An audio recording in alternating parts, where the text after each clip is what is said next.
porque buscamos el beneficio de tu vida. Que tengas un gran porvenir, y ese gran porvenir no lo hacen ambientes eclesiales bonitos. Es la obediencia que brota, la obediencia, nuestra voluntad rendida al señorío de Cristo. ¿Quién va a gobernar tu vida este año? Dios es el que tiene mucho más deseo de bendecirnos que nosotros mismos de ser bendecidos. Si tú piensas que tienes un deseo de ser bendecido por Dios, de ser bendecida por Dios, si tú piensas que tu deseo es bien grande y ensánchame, prospérame, el deseo tuyo y mío y el deseo acumulado de todos aquí es nada en comparación al deseo que Dios tiene de bendecirnos y de abrirnos el cielo. Dios nunca, como decía mi madre cuando era niño, Dios nunca pichicatea. No sé, esa palabra no la conocen muchos. Ser un pichicato es ser un miserable o alguien que sí te tengo algo para ti, pero te lo voy a ir repartiendo poco a poco, y en una de esas hasta lo que tenía planeado darte ya no te lo doy. Eso es ser pichicato, y Dios no es así. ¿Escuchan en cada sede? Dios no es así. Dios tiene un deseo de bendecirnos a nosotros que somos su pueblo. Dios, el que provoca el querer como el hacer por su buena voluntad es el Señor. Y he titulado la enseñanza de este comienzo de año de esta manera, lanzando una pregunta. Y léanla conmigo todos al unísono. Dice así: ¿quién guiará tu vida este año? Dile al que está a tu lado, pregúntale. Pregúntale con ganas. Ahora pregúntate a ti mismo. Nos preguntamos: ¿quién va a guiar mi vida este año? Ahora, la respuesta normal de un verdadero discípulo de Jesús, que se supone todos los quienes estamos aquí debiéramos ser, la respuesta normal es que nos va a guiar el Espíritu Santo. Y eso está bien, buena respuesta. Pero no quiero ser aguafiestas de comienzo de año. Del dicho al hecho hay mucho trecho. Y podemos nosotros, con la ayuda misma del Espíritu Santo. Ahora, quiero recordarles, escúchenme bien por favor. El Espíritu Santo, uno de los ministerios del Espíritu Santo es guiar, recordar las cosas que Jesús estableció. El ministerio del Espíritu Santo es guiar y recordar las cosas que Jesús dijo que debemos guardar. El ministerio del Espíritu Santo no es acompañarnos en nuestros deseos y criterios que pudieran estar separados de los principios de la palabra. El Espíritu Santo, escuchen bien, no es el que hace el paro para acompañarme en lo que yo quiero. El Espíritu Santo es Dios y Él guía para que hagamos lo que Él quiere. Ya no vivo yo, sino Cristo en mí. Hecha esta aclaración, porque a veces tenemos una idea que el Espíritu Santo está para hacernos el paro en lo que nosotros emprendemos, pero no es así. Le seguimos a lo que Él dicta. Son dos cosas muy diferentes.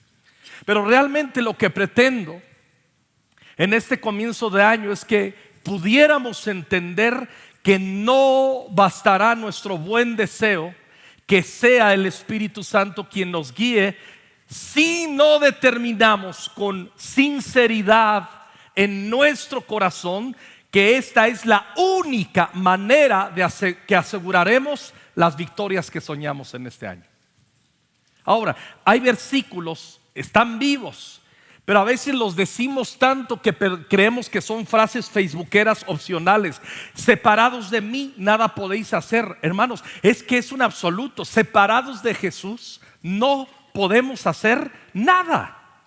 Nada valedero, nada eterno, nada que glorifique al Padre. Separados del Señor no podemos hacer nada. Proverbios 14:12 dice así: Delante de cada persona hay un camino que parece correcto, pero termina en muerte. Y eso nos incluye a ti y a mí. Somos tendenciosos, no dije eres, somos tendenciosos a creer que hay un camino que parece recto, pero cuidado porque puede ser camino de muerte. Jesús, nuestro maestro, en Mateo 7, versículos 13 y 14, lo dice así: solo puedes entrar en el reino de Dios a través de la puerta angosta. La carretera al infierno es amplia y la puerta es ancha para los que escogen ese camino. Sin embargo, la puerta de acceso a la vida es muy angosta y el camino es difícil. Y no solo unos pocos, y son solo unos pocos los que alguna vez lo encuentran. Jesús nos está dejando en claro aquí que ser discípulo no es fácil. Jesús nos está poniendo aquí en claro que el desafío de un verdadero discípulo es la elección del camino estrecho, pero que lleva y garantiza la vida. Y que son pocos los que alguna vez lo encuentran. Y encontrarlo es una elección. Pero también nos está advirtiendo que el camino que lleva a la muerte es muy ancho. Es muy fácil desviarse. Es muy fácil elegir hacer nuestra propia voluntad. Y ese es el desafío de un discípulo verdadero: caminar, dejarnos guiar por el Espíritu de Dios. William Barclay dice esto: el camino fácil puede que parezca muy seductor al momento. El camino difícil, desconsolador. La única manera de tener claros nuestros valores es ver no el principio, sino el fin del camino. Ver las cosas no a la luz del tiempo, sino de la eternidad. Y eso marca una diferencia. Esta debe de ser la filosofía de un verdadero discípulo. Poner la mira en las cosas de arriba y no en las de abajo. Tenemos que orientar nuestra mirada y vivir cada día pensando en lo eterno. Y en que también tenemos que dejar un legado a nuestras generaciones. Al permitirnos ser guiados por el Espíritu Santo, escuche bien.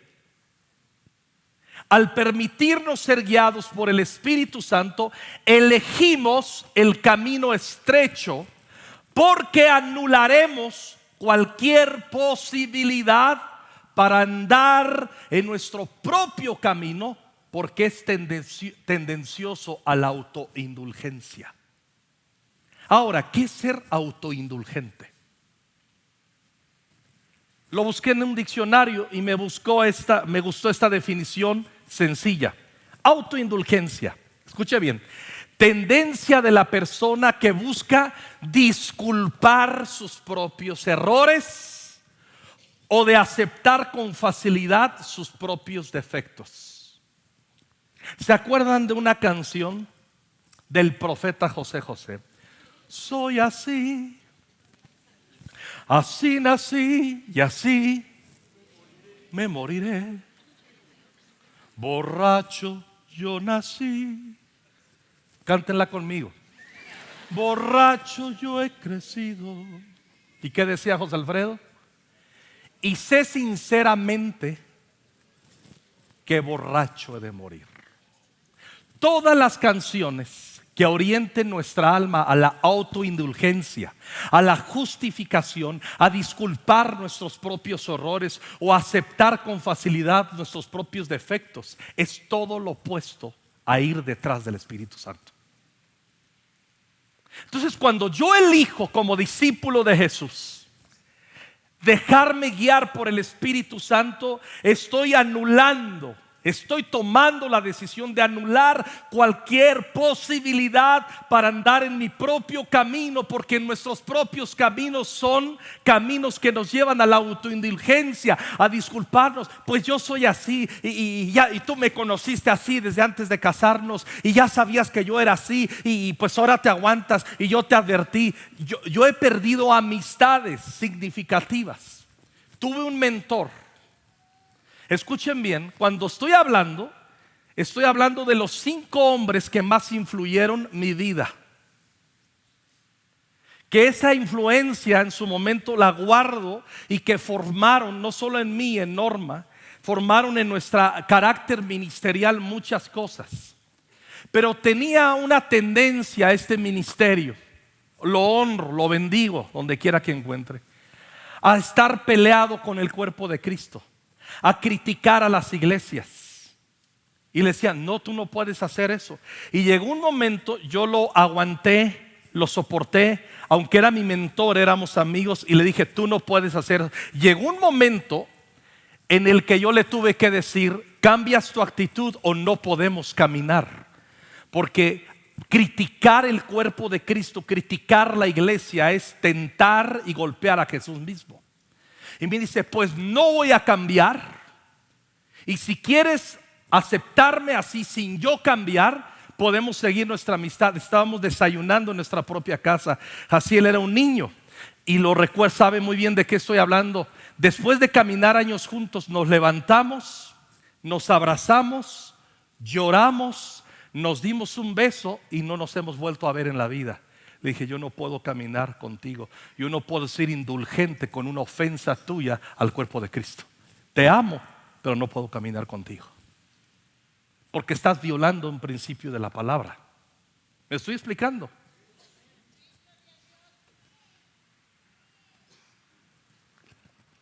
Números capítulo 22, versículos 31. Entonces el Señor abrió los ojos de Balaam. ¿Se acuerdan del profeta Balaam? Los que están leyendo la Biblia en 30 días perfectamente saben, nos encontramos en estos días en Números. Entonces el Señor abrió los ojos de Balaam y vio al ángel del Señor de pie en el camino con una espada. ¿A quién vio? Al ángel del Señor con una espada desenvainada en su mano. Balaam se inclinó y cayó rostro en tierra ante el ángel. ¿Por qué le pegaste a tu burra 3 veces? Le dice el ángel a Balaam. Le preguntó el ángel, mira, he venido a impedirte el paso porque con terquedad te me opones. 3 veces la burra me vio y se apartó del camino. Si no, te aseguro que te habría matado a ti y habría dejado a la burra con vida. No es un chiste ese versículo. Le está diciendo el mismo Señor Jesucristo, el ángel de Jehová, quien te salvó que no te matara fue tu bestia, tu burra, porque ella me vio y tuvo temor y se desvió del camino que lleva a la perdición, pero tú no tuviste discernimiento para ello.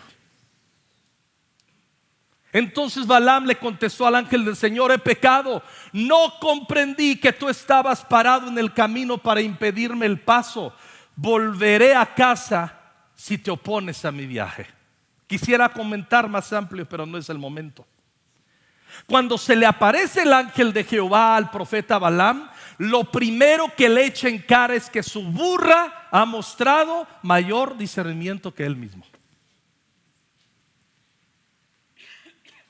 Estamos llamados a dejar que el Espíritu Santo nos guíe. Nos conviene que nos guíe el Espíritu Santo. Nos conviene crecer en el discernimiento. Mira, muchas veces la burra de Balaam va a ser tu papá o tu mamá. Muchas veces la burra de Balaam va a venir en voz de quien menos tú y yo esperamos.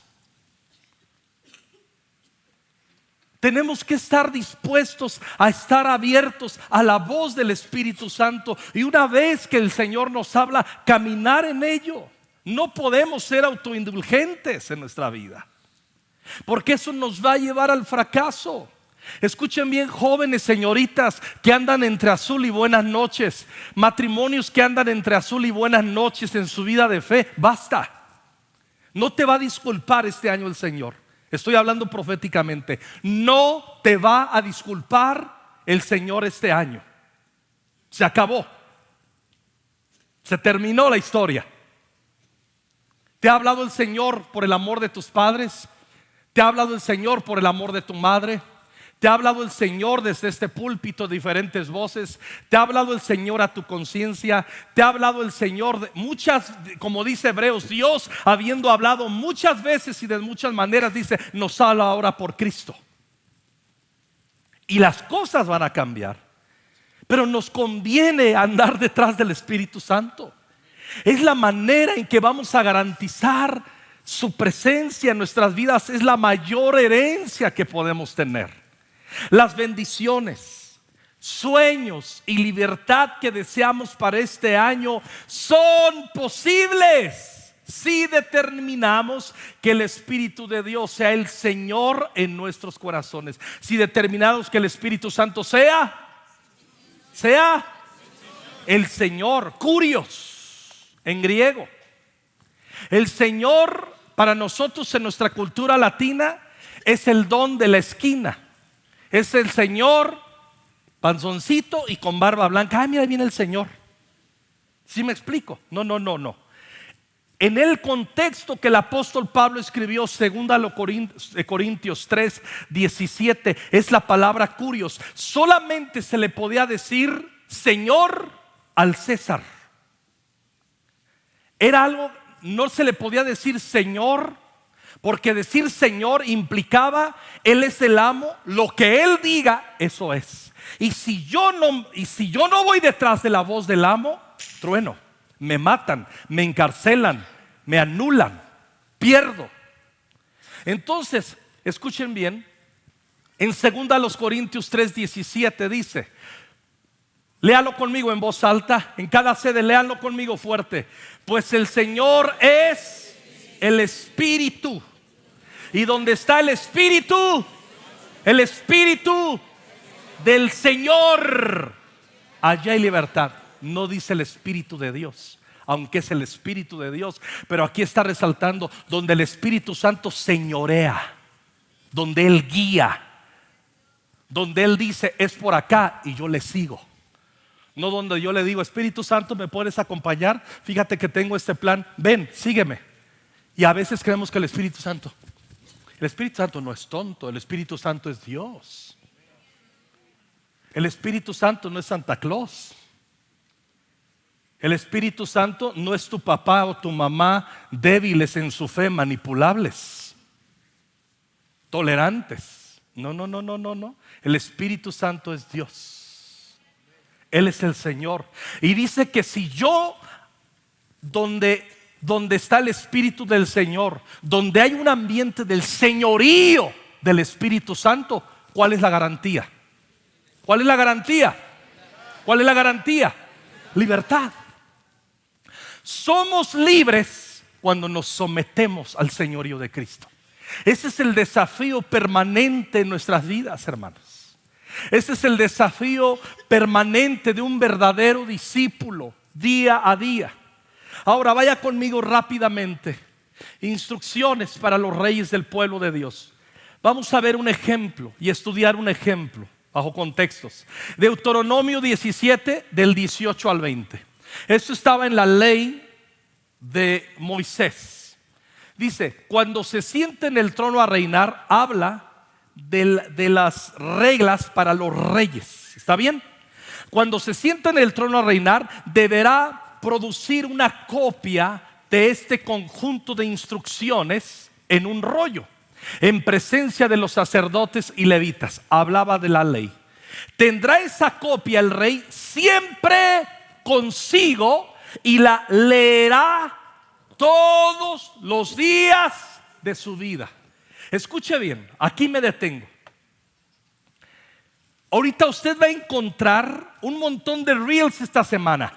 la semana, los decretos. Y yo decreto que el pueblo de Dios tiene autoridad, que el pueblo de Dios se te va a abrir el cielo, que tu pueblo de Dios, si tú crees, tú vas a encontrar esta semana cualquier cantidad en redes sociales de eso. No te dejes engañar. Si tú tienes una copia de la palabra de Dios y la lees todos los días de tu vida y la guardas y la amas como tiempo con Dios, como TCD, porque buscamos el beneficio de tu vida, que tengas un gran porvenir, y ese gran porvenir no lo hacen ambientes eclesiales bonitos. Es la obediencia que brota, la obediencia, nuestra voluntad rendida al señorío de Cristo. ¿Quién va a gobernar tu vida este año? Yo no voy a dejar que nadie me gobierne. La anarquía, el gobierno, el autogobierno. Engañoso es el corazón más que todas las cosas también. Tendrá una copia siempre consigo el rey y la leerá todos los días de su vida. De esta manera aprenderá a temer al Señor su Dios. El temor a Dios se aprende vinculados con la palabra de Dios. El temor de Dios es creciente en relación a la revelación de Dios, de su santidad en su palabra.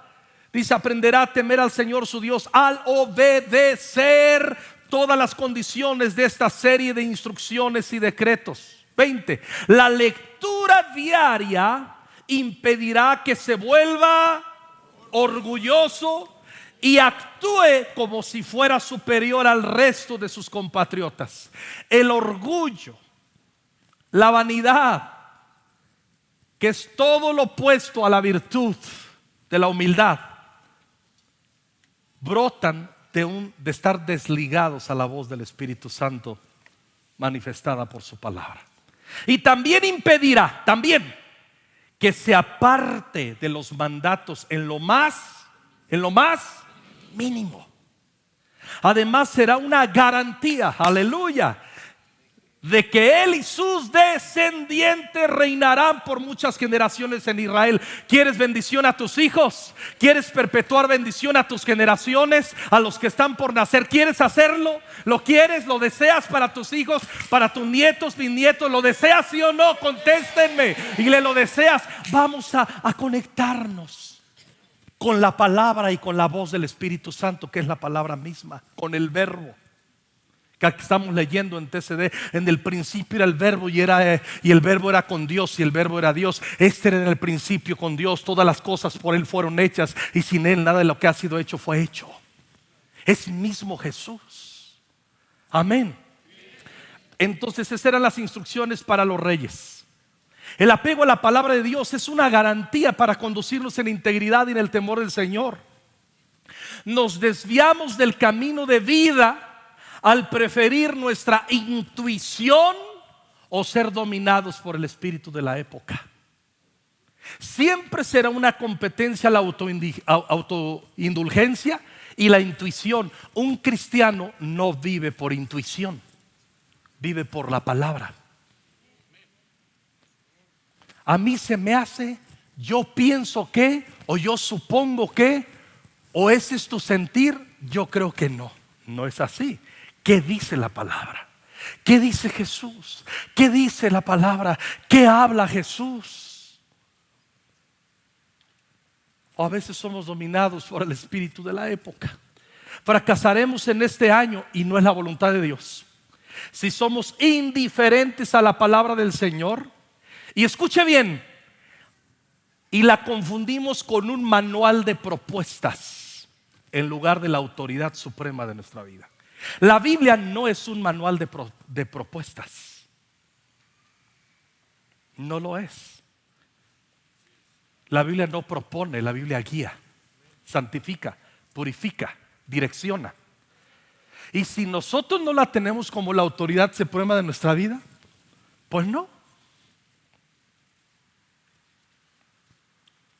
va a funcionar. Hace poco traté un caso. Tratamos muchos casos. Hablé con un buen chico, y le vi por ahí en alianza con un ministerio nocivo. Y le llamé y le dije, no sé si es reciente, si es verdad, no es verdad. Vi una publicación, alguien que se preocupa y te ama me la envió para yo abordar el tema. ¿Es verdad? Y me contesta, sí. Le digo, bueno, tú sabes que ese ministerio es nocivo. Hay un espíritu de rebeldía, faltó el respeto al espíritu de la iglesia, no te conviene estar ahí. Además, y me contesta, yo soy el pastor, no soy Dios, pero soy el pastor y estoy buscando su bien. Me contesta, pues esa es tu perspectiva, pastor, ese es tu criterio. Yo tengo otros datos. ¿Sí me explico? Le digo, ok. Le digo, hablaste con el pastor Misa, te envió el pastor Misa a ser colaborador en esa tarea. Hablaste con el pastor Paco, porque a veces nos perdemos. Miren, todos los que salimos a ministrar aquí, nos enviamos. ¿Me explico? No aparecemos por ahí derramando nuestros dones, predicando en alguna iglesia o los músicos y todo eso. Cada vez que el equipo de alabanza salen a ministrar en algún lugar por años, nos llaman a mí o a alguno de los pastores, estamos aquí, pueden orar por nosotros, nos pueden enviar y nunca nos avisan que van. Nos dicen, he recibido esta invitación. ¿Qué crees? Es lo correcto. El mismo pastor Iván que está en Cozumel ahorita, va a predicar allá en Cozumel. Él mismo me dice, siento en mi corazón esto, llamo para que ores por mí. Pastor Iván, él no tendría que hacer eso, pero él entiende los principios de autoridad y ser enviado y que yo le bendiga. Pero este muchacho sencillamente no. Y él dice, no, pues no oró nadie por mí, pero así me contestó. Yo no creo que haya ningún problema. Además, pues a mí me gusta el instrumento que toco y como no me dan chance en la iglesia, pues allá este cuate sí me llama y me da chance y además tenía necesidad de un poco de dinero y él me da una ofrenda. Así. El muchacho entiende autoridad. Pero como no vive en el Espíritu, piensa que mi incursión con él es control y no cobertura. ¿Sí me estoy explicando cómo funciona esto? Cuando no caminamos empapados bajo el Espíritu de la palabra, vamos nosotros a inventar nuestro propio evangelio.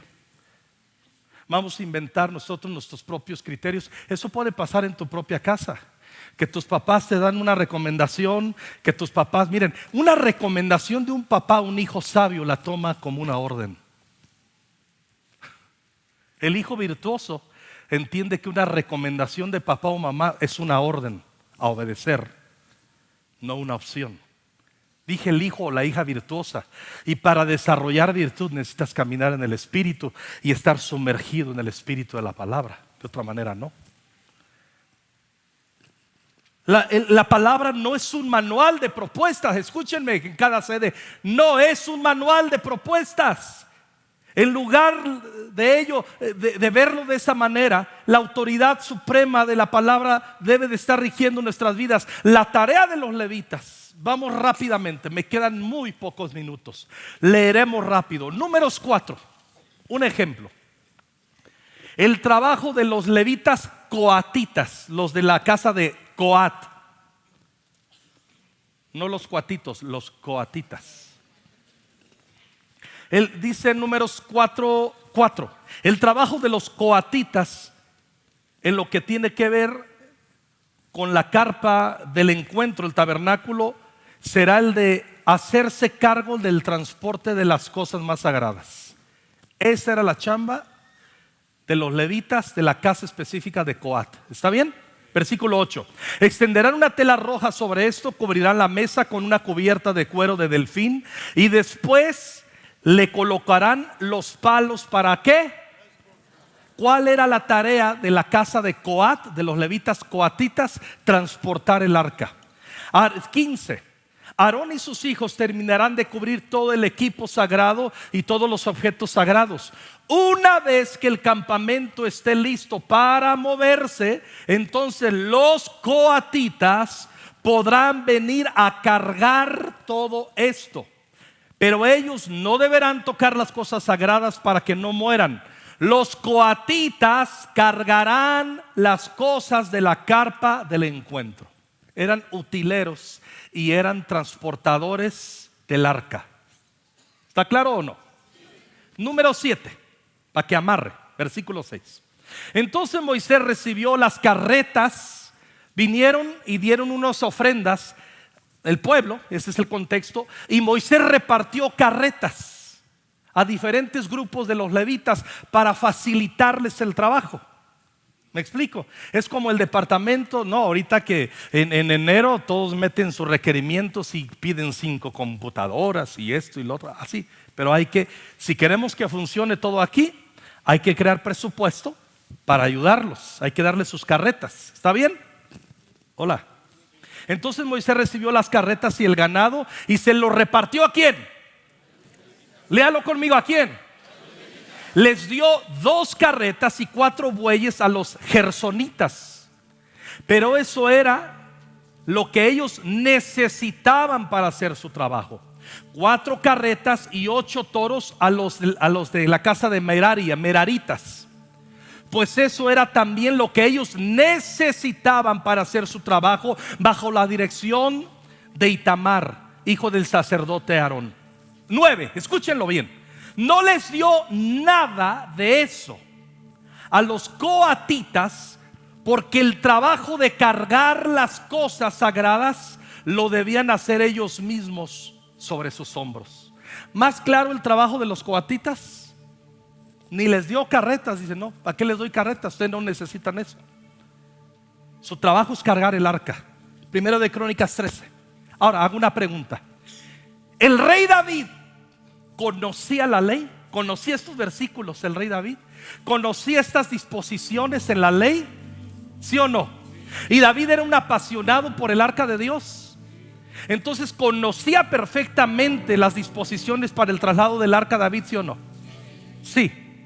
Primero de Crónicas 13, versículo 3. Y además dice David que tenía una pasión por el arca, por la presencia de Dios. Traigamos de nuevo el cofre de nuestro Dios, o sea el arca de la alianza, ya que desde tiempos de Saúl no hemos buscado a Dios para que nos La idea le agradó a cada uno de los presentes y todos estuvieron de acuerdo. Gloria a Dios. Versículo 7. Cargaron el cofre desde la casa de Abinadab.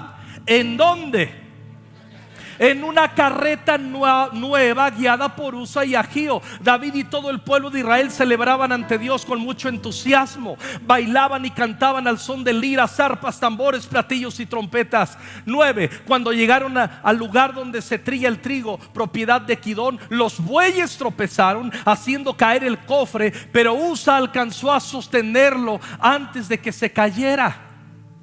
Sin embargo, la ira del Señor volvió contra Usa y lo mató por haber tocado el cofre. Usa murió allí mismo delante de Dios. David se enojó porque el Señor había matado a Usa. Versículo 12. Ese día David sintió miedo de Dios y pensó, es mejor que no lleve el cofre. Cambió todo. Primero de Crónicas 15. Pasan 3 meses. Está meditando acerca de lo que sucedió David. El arca está en casa de Obed-edom. Y a los 3 meses David dice esto. David mandó construir varias casas para él en la ciudad de David. Preparó, escuchen bien, un lugar para el cofre de Dios y levantó una carpa para el cofre. Otra vez retomó el plan. ¿Están de acuerdo conmigo? David les advirtió a todos. Aquí viene. Solamente los levitas pueden cargar el cofre de Dios, porque para eso los eligió el Señor, para llevar el cofre del Señor y para servirle siempre. Después David reunió a todo el pueblo, etcétera, etcétera. Versículo 5, lean conmigo el 5. De los descendientes de Coat, los coatitas, estaba Uriel, quien era el jefe, junto con 120 parientes. En la reunión les dijo David: ustedes son los líderes y jefes de las familias de los levitas, así que purifíquense y hagan que todos los levitas se purifiquen ante Dios. Así podrán llevar el cofre del Señor Dios de Israel al lugar que yo le preparé. 13, escúchelo.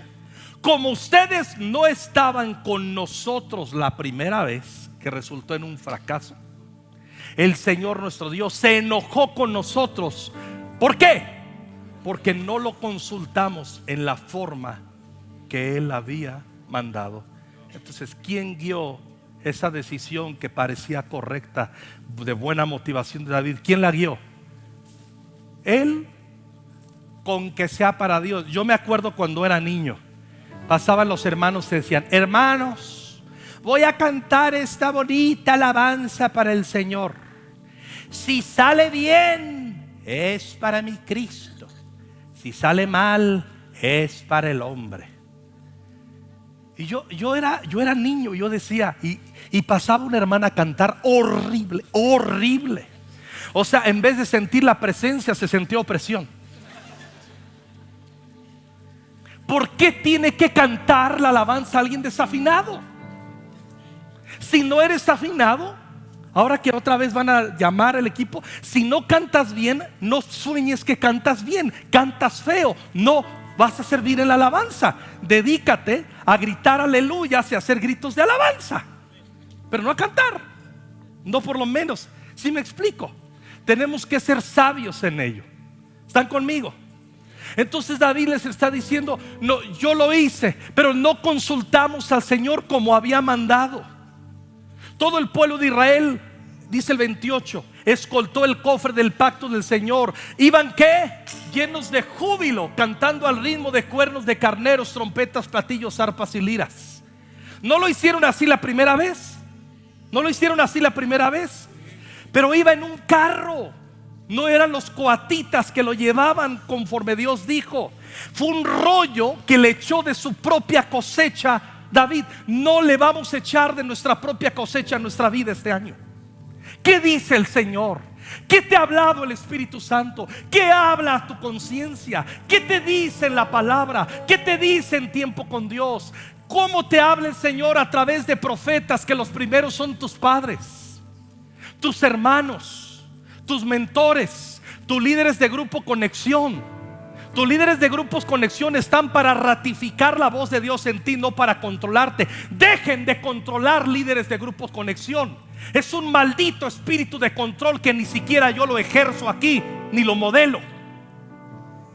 Hay unos que preguntan: es que mi líder me dijo, alguien me preguntó en la semana, quiero darle una ofrenda a quien saqué, pero mi líder de grupo Conexión me dijo que lo pensara. Le dije: ¿quién es tu líder de grupo Conexión? Dime el nombre. ¿Quién te puede impedir que ayudes a un necesitado de la iglesia? No tienes que pedirle permiso a alguien para hacer el bien por tu hermano. Hay que ser muy tontos también para no entender para qué está tu líder de grupo Conexión. Es una extensión de la voz de Dios que tú escuchaste en tu corazón y de la dirección pastoral.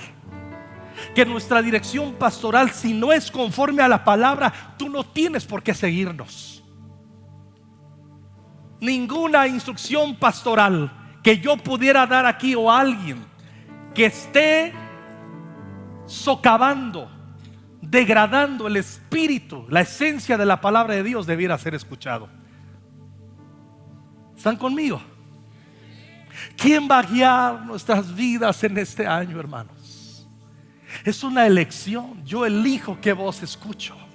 Tú eliges qué voz te guía. Pero dice el 29: cuando el cofre del pacto del Señor entró en la ciudad de David, Mical, la hija de Saúl, se asomó por la ventana, y al ver a David, ¿cómo iba David ahora? Saltando y danzando con alegría, sintió desprecio por él. ¿Se acuerdan? David en el libro de Samuel, el paralelo lo narra con más exactitud. Iba saltando y Mical se avergüenza de él y dice: pues me voy a hacer más fiel delante del Señor. Estaba en el éxtasis de la expresión de adoración, pero porque lo hizo conforme a la palabra, porque se dejó guiar por la palabra. Pero la primera vez iba danzando, ¿y en qué terminó todo? En muerte. Y él estaba enojado con Dios, y estaba enojado de una manera con mucho miedo. Cuando ignoramos los principios de la palabra del Señor, o somos rebeldes a ellos, actuamos por intuición, por sentimentalismos o por la influencia de las corrientes del mundo, también escuchamos voces sin sabiduría, mas no aquellas que nos guían a lo que marca la palabra. Eso tendremos al ignorar la palabra. Ejemplos de cómo se ven las vidas que rehúsan a ser guiados por el señorío de Cristo. Termino con esto. En el matrimonio, ahora son más relevantes las voces de los terapeutas que los principios bíblicos. Cuando menos nos damos cuenta, ya consideramos un divorcio, aquellos que conocemos al Señor, si no es que ya pusimos en curso ese divorcio. Pero todo se deriva por dejar de considerar como sagrada la palabra. La hemos contemplado como un libro maravilloso, pero ya no más la voz rectora de nuestro ser. Acuérdense, les conté un testimonio. Le pregunté a una de las psicólogas de la iglesia. La psicología tiene su lugar, pero no es sustitutiva a la voz pastoral que depende de los principios de la palabra. Y estamos viviendo tiempos en que usted, mi hijo, tiene ansiedad, mi niño, y usted paga un psicólogo. No sea flojo, no sea floja. Métase a Proverbios, ore, ayune, guíelos, aprenda lo que es ponerle límites a los hijos. Usted deja que sus hijos hagan lo que quieran porque usted siente que no tiene autoridad, porque no vive conforme a la palabra. Entonces, ¿qué quiere? Que le arreglen los terapeutas y usted les da, psicólogos, les paga la consulta de 1,000, más las pastillitas antidepresivas para sus hijos y todo eso. Deje de andar tonteando usted que es discípulo. Hay casos, escuchen bien, que debo de admitir que necesitan una atención terapéutica cuando son asuntos químicos. Pero cuando son asuntos de rebeldía, se alegran con límites y regresando a los principios de la palabra, no con terapeutas donde usted paga, le da al terapeuta lo que usted tendría que haberle dado de diezmo. Es increíble el tiempo que estamos viviendo. En parte los pastores trabajamos menos porque la gente tonta elige terapeutas en vez del consejo conforme a la palabra. ¿Sí me explico? Hola.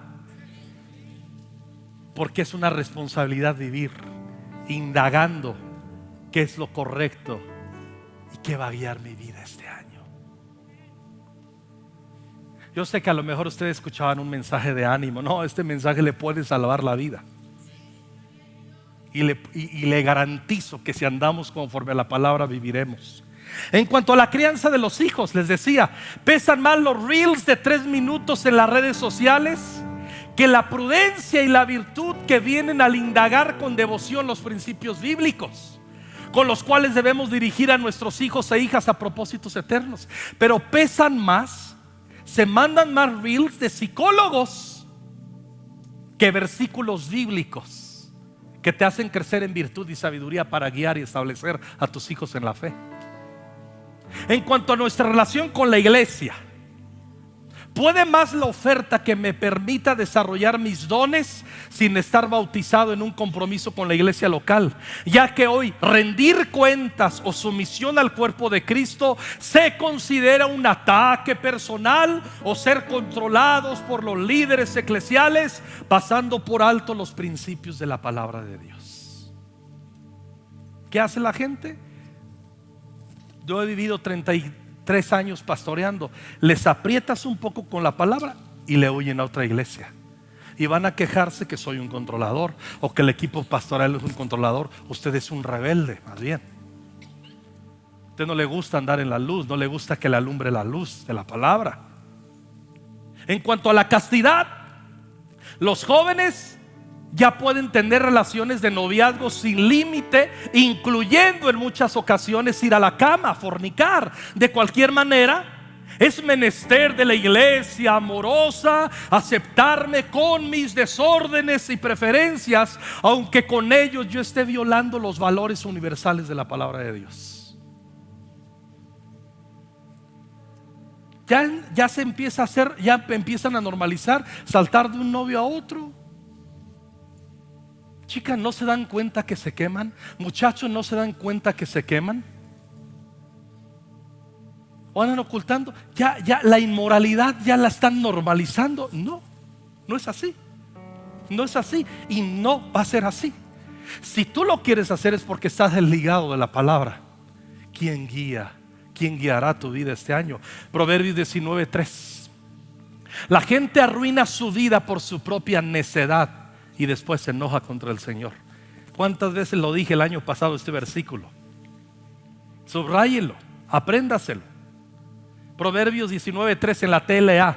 El tonto fracasa en todo y luego dice: Dios tiene la culpa.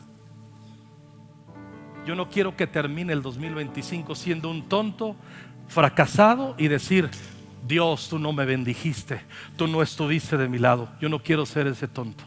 Yo quiero caminar detrás del Espíritu Santo. Yo quiero humillar mi corazón a su palabra. Yo quiero amar la voz de la palabra, la voz del Espíritu a través de su palabra, de los consejos proféticos, pastorales y de gente piadosa que está llena del Espíritu Santo. Quiero caminar allí. Quiero mantenerme ahí. Quiero mantenerme ahí. Hablé con mi pastor Vincent. Le dije: gracias. Quiero seguir escuchando tu voz pastoral. Ya lo sabes, él lo sabe, porque yo sí soy en serio. Si tienes algo que decirme, Vicente, aquí estoy. Los ancianos me conocen. Yo no soy un hombre fácil, pero ellos saben que me pueden corregir y decir: hey, Alejandro, por aquí no va. Y a mí me gusta debatir y a mí me gusta el pleito y todo eso, pero no soy tonto. Yo sé cuando Dios me habla y no soy tonto. Yo sé que cuando Dios habla hay que poner la cabeza en el piso y la panza en el polvo.